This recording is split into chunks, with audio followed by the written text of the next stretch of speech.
So He may put you to the test. Now, what is that test? Ayyukum ahsanu amala. So, which of you is better? If some translations say best, I don't like that translation. If you say al-ahsanu amala, like bil akhsarina a'mala, that's actually superlative. If you don't put the lam ta'rif, then it's not superlative, it's comparative. It's who is better? Who is better in terms of deed? There's a difference between better and best, isn't it? You know, when you're best, then only one person can be the best. You can't have two people that are the best. Best means number one. But when you say better, you've got a lot of people that are better. And by the way, you may never be the best, but you can certainly become better. There will never be a day in my life where I'll say, finally, I'm the best that I can be. But I could be able to say, alhamdulillah, I'm doing what? I'm doing better. Right? It's actually a mercy of Allah that Allah did not expect perfection. Allah expected improvement. Ahsan, not al-ahsan. It's ahsan. Just show me improvement. Show me And by the way, some people improve slowly, some people improve quickly. Some people make long strides. Some people are willing to give everything they own for the sake of Allah, and some people can give 1% of what they own, and that's improvement from zero. That's fine. You know?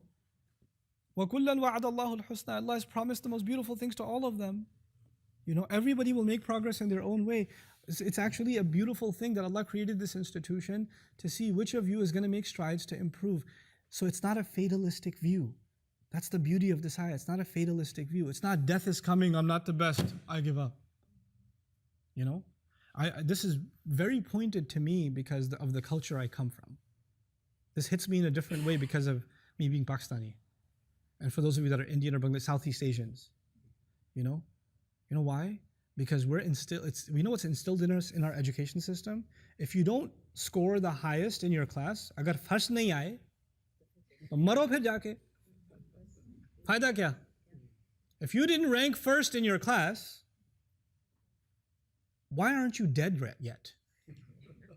Don't even show me your face. Why do we even send you for an education?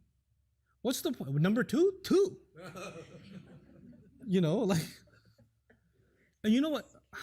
That means the vast majority of children that are going through this education system expect the only way you're worth anything is if you are the best. And by the way, those who are the best suffer from the most extreme form of arrogance.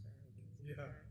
Right? They suffer from the most I came number one in my class, and then that guy's on that drug his whole life. You know, he can't get out of it. And the rest of them suffer from clinical depression. And that depression doesn't just remain relegated to the sphere of education. It actually transfers over into the kind of parents they become down the road, the kind of spouses they become, and the kind of view they have of their spiritual life. They'll say to themselves, since I am not the best believer, what's the point anyway? And they'll give up on all their practices, prayer altogether, practice altogether, because I'm not perfect. And the rationale they will argue is amazing. Look, I'm not perfect, okay? I can't do all that stuff. They'll actually offer that rationale.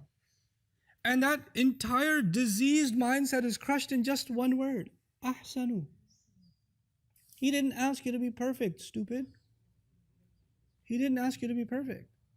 Subhanallah. Ayyukum ahsanu. Yeah, we're going to be here till 5. Okay, so now listen to this. لَيْسَ الْفَقِيهُ مَنْ يَعْلَمُ الْخَيْرِ مِنَ الشَّرِّ. The one who understands properly isn't just someone who understands right from wrong, good from bad. بل الفقيه من يعلم الخير من الخير والشر من الشر. Actually, truly understanding this, who is better in terms of deed, is actually understanding if you can distinguish between good and better, and worse and worst. In other words, you're constantly going to have to make choices in life. You have limited time. Death is looming. I have limited time. We can do so many good things in our life. Let's start at the positive. We can do so many good things in our life.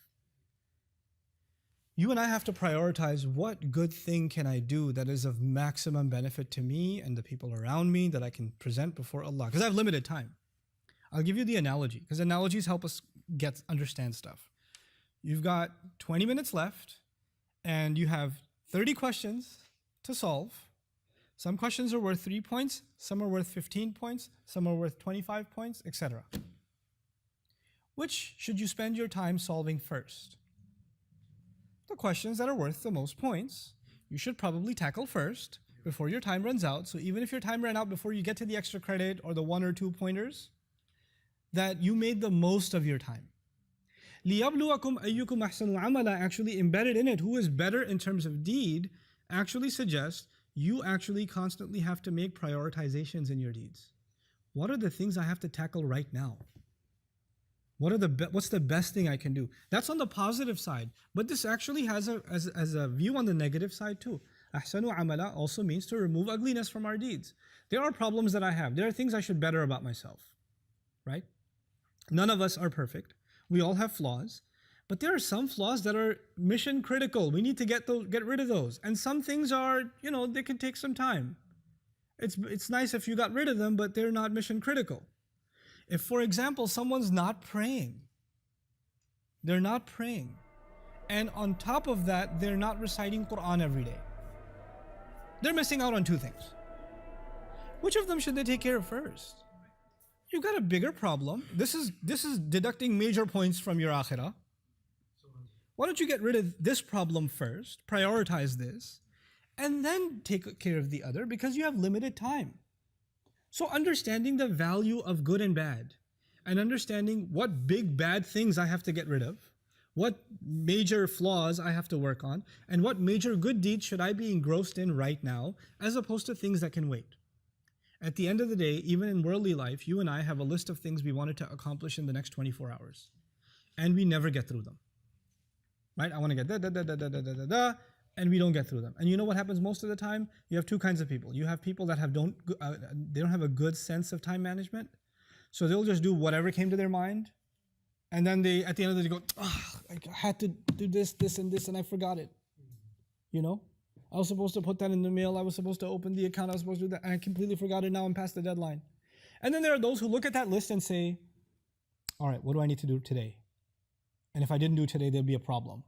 And they check mark those and they take care of those things first.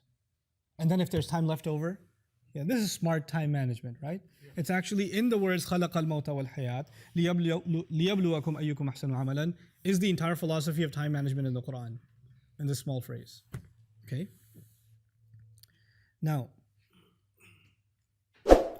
وَهُوَ الْعَزِيزُ الْغَفُورُ, and He is the ultimate authority, and He's the ultimate grantor of dignity,